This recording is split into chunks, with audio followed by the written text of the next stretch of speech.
right, ladies and gentlemen, Rory Shapizi is back in the kitchen. Easy for me to say. You were busy this past week. A lot of stuff going on out at Homer's Backyard Ball. We did have a lot of stuff going on at Homer's. We had a little cook-off with Budweiser, which was a lot of fun. So who won that? I want to talk about that. Who won that? Do we have a winner? Technically, I'd like to say I did. But Megan likes to keep things fair, and so she gave it a draw. But to Susan and Randy Whipple, I beat you. Oh. And it's the SmackDown. Okay, so what are we making here? Okay, so we're doing some cool stuff. We're doing a little southern take on Clams Casino. You know what Clams Casino is? No, but I'm about to find out. All right, well, Clams Casino is like a traditional clam dish, and it's got bacon and then like a breadcrumb topping sometimes. Sounds great. Yeah, so we're going to change it up a little bit. So what we have going on right now is I cooked off the bacon. You're going to start off by putting it into like bite-sized pieces, cook it off, remove it. But you want to keep that fat because that's what you're going to cook your other ingredients in. And we're sauteing a little bit of pepper, some onion. We got pepper, onions, a little jalapeno, a little green chili. Ooh, so a couple of layers of spice. Right. So you're going to mix that up, Andy. All right. And you brought your, and I ask you this all the time, you have this Cajun salt that you use. I do. And what I'm going to do is you can go to like Albertsons or Market Street and you can get clams. Okay. Ask them to shuck them for you if you don't know how to shuck them yourself. If you're having a hard time shucking them, because sometimes it's hard to get into them,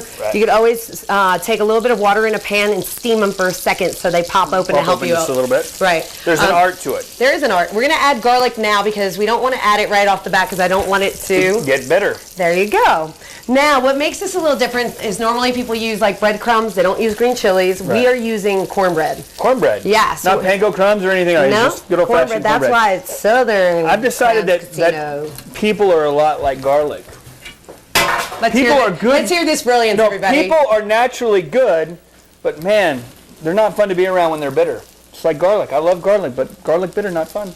You're not fun when you're bitter. I know. Megan's not fun when she's bitter. Well, nobody's fun when they're bitter. I don't know. No, I'm never bitter. I'm always happy. So anyhow, about this dish, so we've got the corn.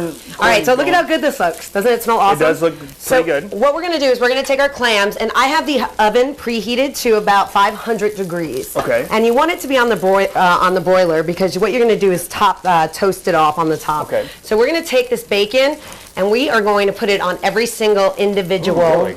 Let's see. Can you see it underneath here? Yeah, let's take that camera right there and go over the top. I don't know I'll if you probably can have see to it. hold it up just a little bit. While I'm doing that. Hey, we've got the close-up camera over there. I like you. Why did you bring beer? I noticed that there was some All beer right, over there. so we're going to finish this off real quick before anything, and you're just going to take a little Shiner Bock. Now, the traditional recipe is going to call for Chardonnay. Really? So we're using Shiner Bock, one, because it's Texan. It's Texan. It is what it is. Okay. And I'm not that big of a fan of wine.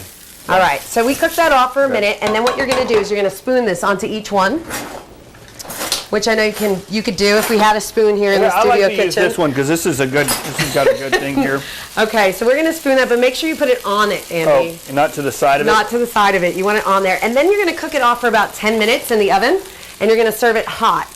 And when when we come back, what we're going to show everybody how to make is the citrus candied jalapeno martini. Yes, to go with this. Don't go anywhere.